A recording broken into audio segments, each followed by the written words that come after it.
Good afternoon. Welcome to Long Live Third Parties Podcast.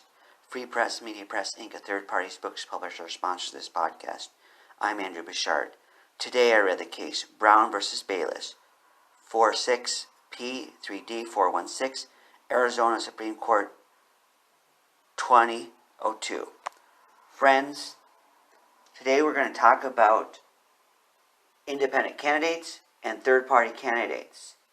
So stay tuned for the excitement. You will be excited. You are excited. You shall be excited. This case involves Harry Browne, the Libertarian Party candidate.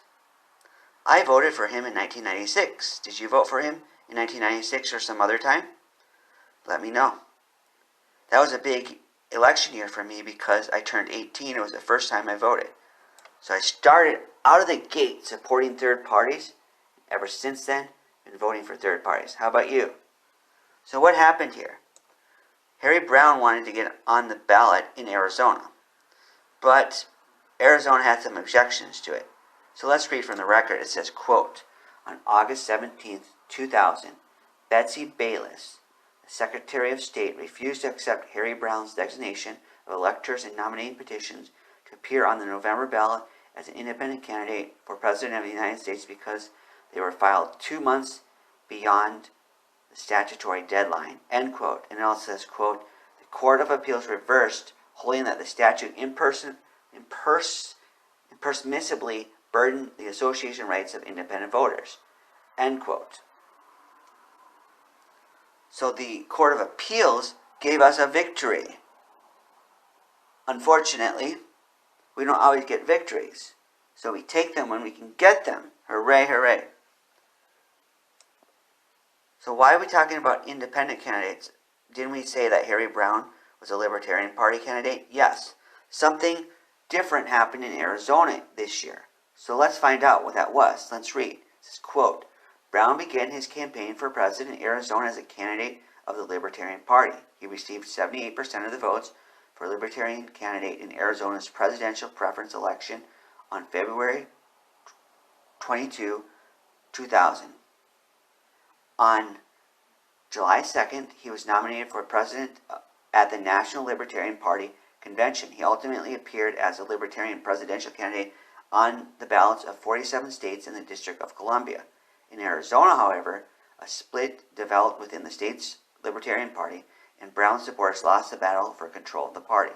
The two factions submitted nomination papers for separate sets of electors to the Secretary of State by June 14th deadline, but on June 20th, Browne's electors were informed that they would not be placed on the ballot. After his nomination at the National Party Convention and failed negotiations with his opponents, Browne decided to campaign in Arizona as an independent candidate. End quote. When he was going as an independent candidate, they said it was too late. He didn't meet the deadline. So what do you think about that, friends? To me, this raises the question, what are the advantages of running as a third party, and what are the advantages of running as an independent candidate?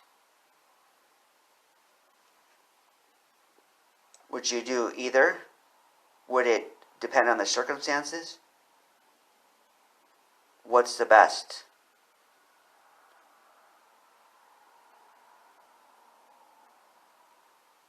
This case cites the common reasons for these ballot access laws I'm seeing again and again, such as they need time to process it, so the deadline is fine.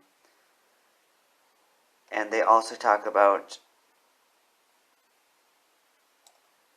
it wasn't the Secretary of State's fault that the Libertarian Party had their arguments amongst each other. So what do you think? Do you think he should have gotten on the ballot as an independent candidate in these circumstances?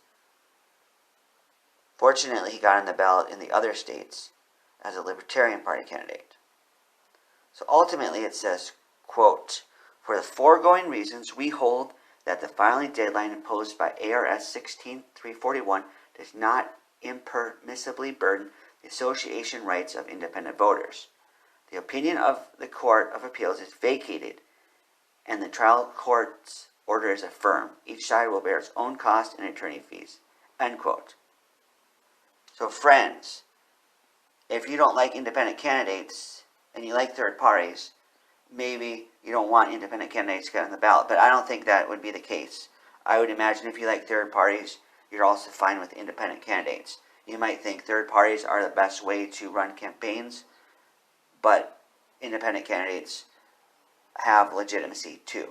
I personally see validity in both of them, so I would definitely be willing to support them. Third parties would be great, independents would be great. I don't see why you would have to run as an independent, because even if you had no official party, you could just make up your own party, right? You start your own party. You can nominate yourself. So maybe third parties is better, maybe independents are better. Let me know what you think about third parties and independents.